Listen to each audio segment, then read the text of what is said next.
Hi and welcome to my report for the 2019 Autumn Fuji Avic Headphone Festival in Tokyo. Before the festival actually even started, I was at a presentation for a distributor that distributes, among others, Questal, and we're showing the new QPM flagship DAP. Also, DITA were presenting their new Dream Mark II IEMs, and you can see a separate video, a link to which will appear on a card at the top of the video. Also, in the description as well as Anthony MEZE was talking about his new Rai Solo IEMs with their new driver technology, which is quite interesting. Check out the videos for those separately. But other than that, unfortunately this weekend I had a cold, so I didn't get to listen to a lot of IEMs, but I did do some videos of some of the other bits and pieces that were around here. One of the popular things, of course, were true wireless earbuds, and Noble were no exception to this. They've got into the true wireless earbud, or I should say IEM thing, and they have a model available. I seem to be seen some unique ideas for true wireless stuff. XIAUDIO, the distributor, had, as well as the gigantic, gorgeous WA33, also had the WA11, which is the only solid-state amp that XIAUDIO make. The interesting thing is, it's a DAC amp as well, and you can now get a case which you can mount your smartphone on. And the distributor here is going to show us how you set it all up. This is new housing. Put your smartphone here.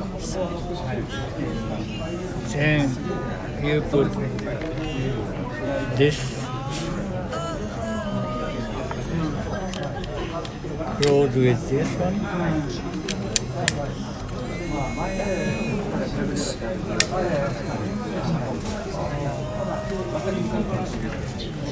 Then USB-C cable.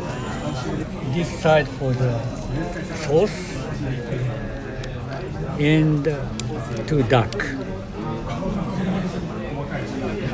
And power on.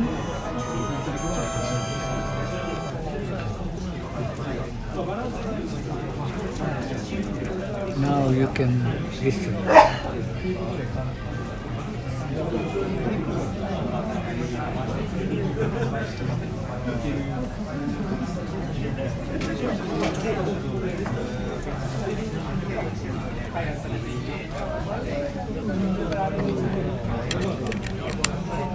Aurora Sound had their Head-A balanced headphone amp, which I've reviewed a few years ago. They are well known now for the Vida phono stage, which they had on display there, and for this ex-Texas Instruments engineer, he makes quite an interesting design.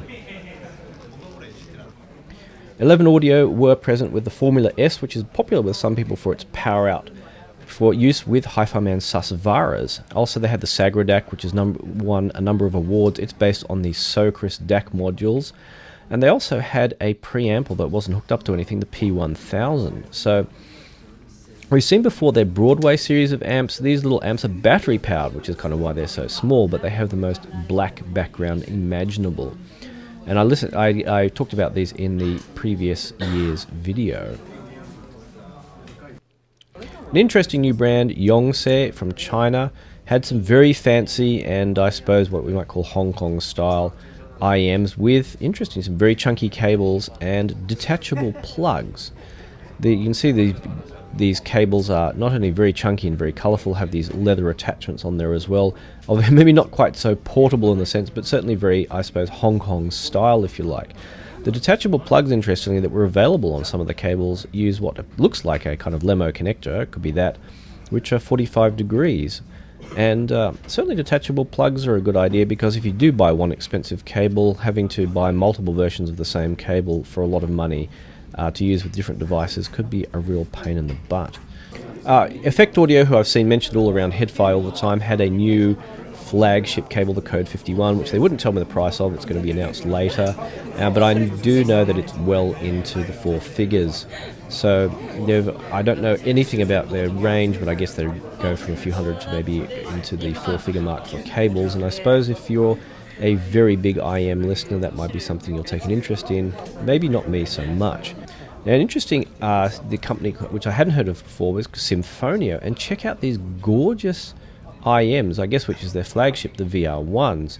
Now, if 1 cent was 1 yen, they'd be $2,500, but it's probably a bit less than that in considering the exchange rate or depending where they're being sold. But check out the gorgeous inlays on these. These are really beautiful. I wonder if that's opal, but I forgot to ask. But all the same, really wonderful stuff, and maybe next time I'll sit down and have a listen. An interesting brand that came up was called Della Audio. Now, they make music servers, so they have your entire library stored on SSDs, and they're very expensive. I'm talking over $8,000 for a music server. But the cool thing is, check out this network switch. That's not just any network switch. That one has an audiophile grade power supply and isolation on all ports. So minimum noise through your network for maximum fidelity, I guess, as well as CD players, network hard drives, and everything in the kitchen sink. You can drop a lot of money on setting up a very serious network audio system. As usual, I had to listen to Korg's NU1, in which you can, as well as having a headphone amp built in, you can switch in and out a NuTube, as well as do a little bit of tuning via the knob on the left to change the sound very slightly. And always that was an interesting listen, very smooth sounding.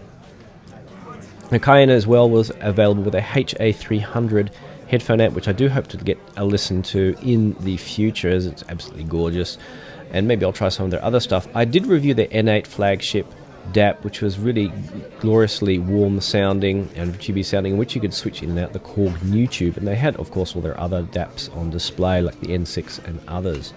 An interesting thing was, if you see their stack in the middle, they have a new version of their iDAC 6 Mark, which is called the iDAC 6 Mark II, and that has a tube in there as well, I gather, and you can switch in and out the vacuum tube, as is going to be demonstrated in just a second by the distributor. So it can be solid state or vacuum tube based.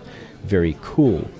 Now, last year we saw some very thin ply carbon diaphragms, and we're not talking about anything coated. Check out this diaphragm with a center core, which is carbon. And again, this is not coated, this is real carbon.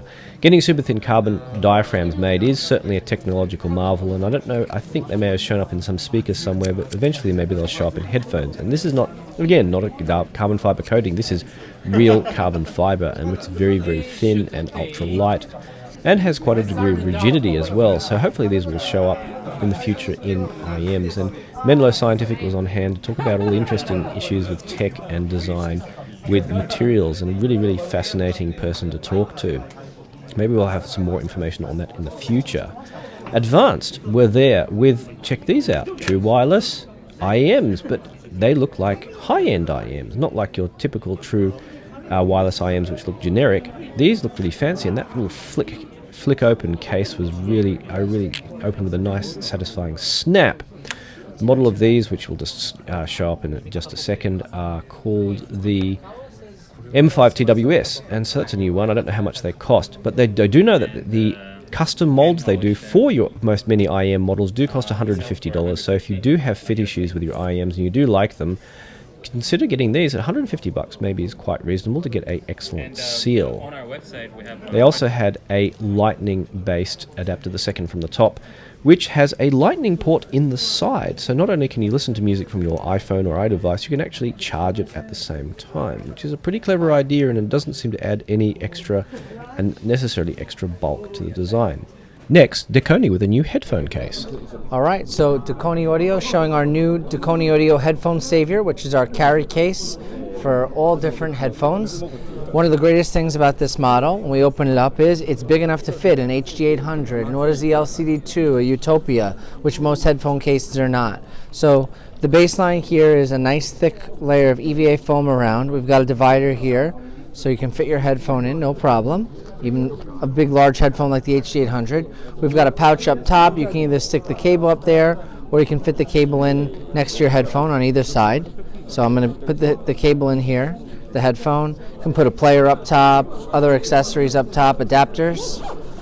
Seals up nice. In the back, we've got a sticky pouch for your player. We'll zip that guy up, and we've got an awesome carry. So you got the shoulder strap for when you're taking on the road. You can fly with it, you can take it on the subway, you can take it on the bus, basically anywhere you go, take it to the beach, and it's going to protect those headphones great. AME Custom, whose IMs I reviewed recently, in particular the Argent model, which use an electric tweeter, they were present at the show too, and it was great to meet the guys who I'd previously only talked to online, and they have a variety of new models, maybe one or two of which I will be reviewing in the future. Campfire Audio, as usual, were at the show, and in this case they had two new limited edition models for Japan. The first, the MW10, is based on the Andromedas, but uses a ceramic chamber and has a very unusual and interesting sounding mid-range, something I'm kind of at a loss how to describe. However, the other model, the C2019Q4, is a 3 balanced armature driver pair of IMs with a very even and flat tuning, and Ken Ball even showed me a frequency response graph to prove that. It being that if it becomes a permanent model, I reckon it will become quite the hit, as it kind of sounds like almost a slightly flat, slightly less bloomy mini Andromeda. As usual, Ken and the guys were there to chat and answer questions. Now, music with outside specification, I suppose, is the best way to describe the name of this group of headphone and audio geeks. They have old vintage headphones, including that pair of Edition 9s you just saw up there, old CD players, all sorts of old equipment, and all of it you can listen with if you like and try out. They also have some incredible DIY amps and other old vintage gear which they play around with. They even gave me a little portable headphone amp kit with a tin to assemble last show, which I'm actually want to put together sometime, which would be very cool. They have, some of the stuff they make includes their own custom-made headphones, 3D printed headphones, and at one stage they were giving out a basic 3D printed headphone kit. And check out these really interesting 3D printed headphones they made. The stuff on this table is just absolutely incredible, and some of it's quite funny and unusual. So it's always fun to see what they have available on their table. Audio Technica had their new WP900 headphones, which use guitar wood. They are made, the wood cups are made the same way as guitars are. In this case, you can see the progression of the pieces of wood as they are carved, are coated, laminated, polished, and then laminated once again and lacquered once again to produce these beautiful wood cups. And they're kind of like a larger version of the ESW9. They're larger than the ESW9, but they have that same kind of punchy dynamic driver sound, but they're still pretty expensive as things go. All the same, a lot of fun from Audio Technica. Now, FitEar, who are, while they're not sold in the US, last I checked, they are sold in places in Asia. And they're a Japanese company that makes some very unique designs. The FitEar DC uses the Sonyon Electret, which we've seen in a lot of IMs lately, and a pair of Fostex dynamic drivers inside, making for an interesting sound presentation that was pretty interesting. And it didn't have quite the deep bass that you might get from larger dynamic drivers, but the kind of mids and treble balance were made for a very interesting presentation. Now, their other, which I tried out, was the FitEar 335, which is a well-known model of theirs. I think it previously was only available as a custom, and this is a universal which has a interesting oval-shaped output, so the tip has to be stretched into an oval shape to put them on, and that fits your ear better as well as technically better. It's a all-balanced armature design with the most amazing bass, but also the amazing clear delineation between bass, mids, and treble. And this is probably one of the best pure balanced armature IMs I have ever listened to music with. Now, if I had more money, maybe I'd consider buying a pair. IFI, as usual, were there, but in this case, with their Zen series of components. These are relatively inexpensive Bluetooth and USB DACs and DAC amps. And so entering that end of the market would be very interesting. I heard they were actually very good sounding, though I didn't have wasn't a pair of headphones on the table that I was familiar with that I could check them out. Maybe in the future. Lotoo were there, in this case with their PAW6000. The 6000 is a much less expensive DAP, still very expensive at over $1,000, but it was interesting, very high, looked like a very well made DAP. And one thing I wanted to check out about it actually was the knob feel, as I've tried a lot of DAPs with like rotating knobs, and all of the clickiness doesn't feel very good, but in this case the clickiness of the knob on the 6000 actually felt great. And that's something I wish we had more in DAPs, is, you know, changing the volume. If you buy an expensive component, you want it to feel like it is expensive as well as sound good. Now they also had this little smartphone player, or smartphone amp, which has a 4.4mm socket, and I don't know quite the details of how it's controlled, maybe by this app on your smartphone, but all the same, that was pretty neat. Maybe I'll check that out in the future. Obravo, they were the least expensive planar magnetic IMs, the Cupid. Now they have two versions, one delineated actually by whether or not they have a fancy cable.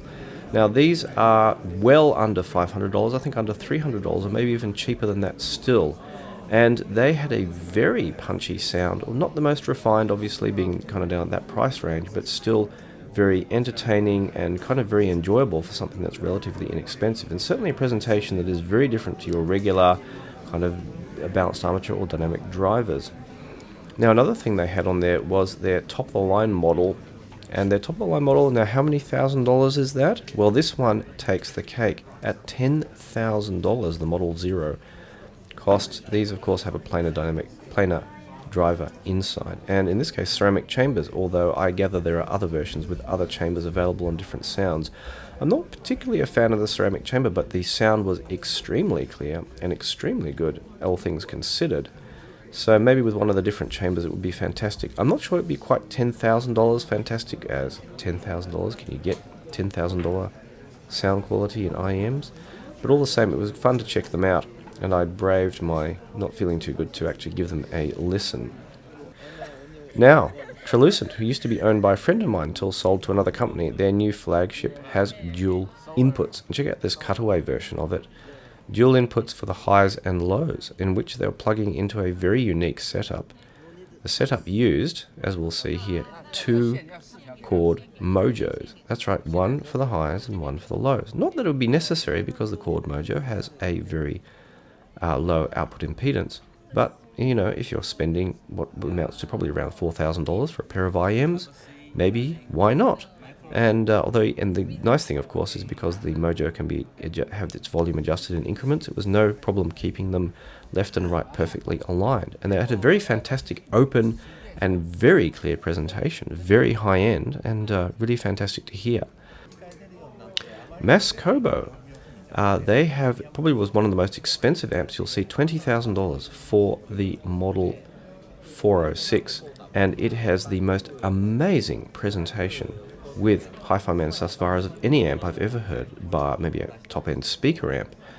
And this, although it only had a Cayin to provide the source, it was absolutely fantastically smooth and clear, and at $20,000, well, you'd hope so.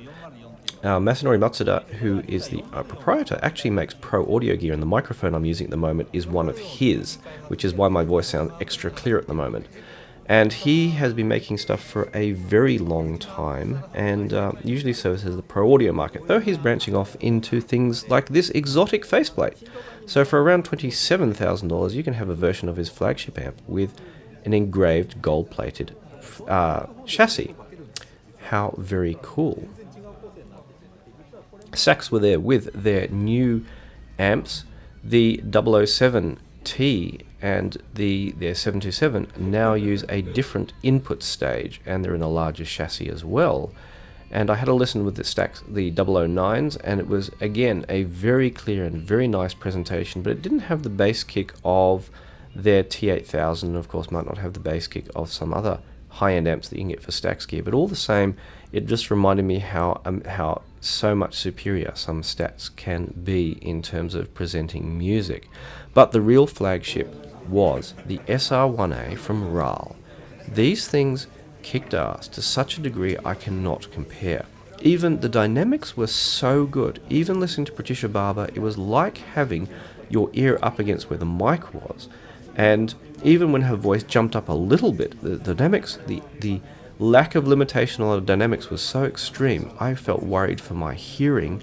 Such was the lack of hesitation at which the music was shot into my ear, even with the what you might call the cups turned out at even a 30-degree angle. Luckily they had an M11 down there to act as the transport for the Brooklyn amp and Brooklyn DAC there, because I could use my own M11 to listen to music. And I sent a couple of people down there with my M11 to check out the sound, and there were people sitting, my friends sitting there with their eyes closed in absolute heaven. People have said this is like a $3,000 Orpheus, and I absolutely believe it. So that was my show report for the 2019 Autumn Fuji AVIC Headphone Festival. Before you go, I'd like to thank everyone who has helped support me make these videos, and also thank MASSkobo for lending me a microphone to try out. If you've wondered why my voice sounds extra clear, that is why. It is one of his handmade professional microphones. Now, if in exchange for supporting me, which is only cost you as little as $2 a month, you can get my advice anytime if you're making purchasing decisions. And also, I'll be giving away some audio gear that I no longer need and the manufacturer no longer needs, but who best to give it away than to supporters. Also, in exchange for supporting me, you get my early impressions on gear. As well, when I make videos such as these, you get to see them in advance without ads. If I have first takes as well, you can see them before everyone else. And give feedback, and also maybe you can influence what I review next, as I will take requests where possible. So if you'd like to consider helping join up at amos.io/join, and also that we have a chat server if you'd like to participate in that, where you can ask things to me directly and join in our little private community of like-minded audio enthusiasts. So once again, thanks for watching. Any questions, comments, or interesting constructive criticism, anything I could do better, post in the comments below. And so thanks once again for watching, and I'll see you online.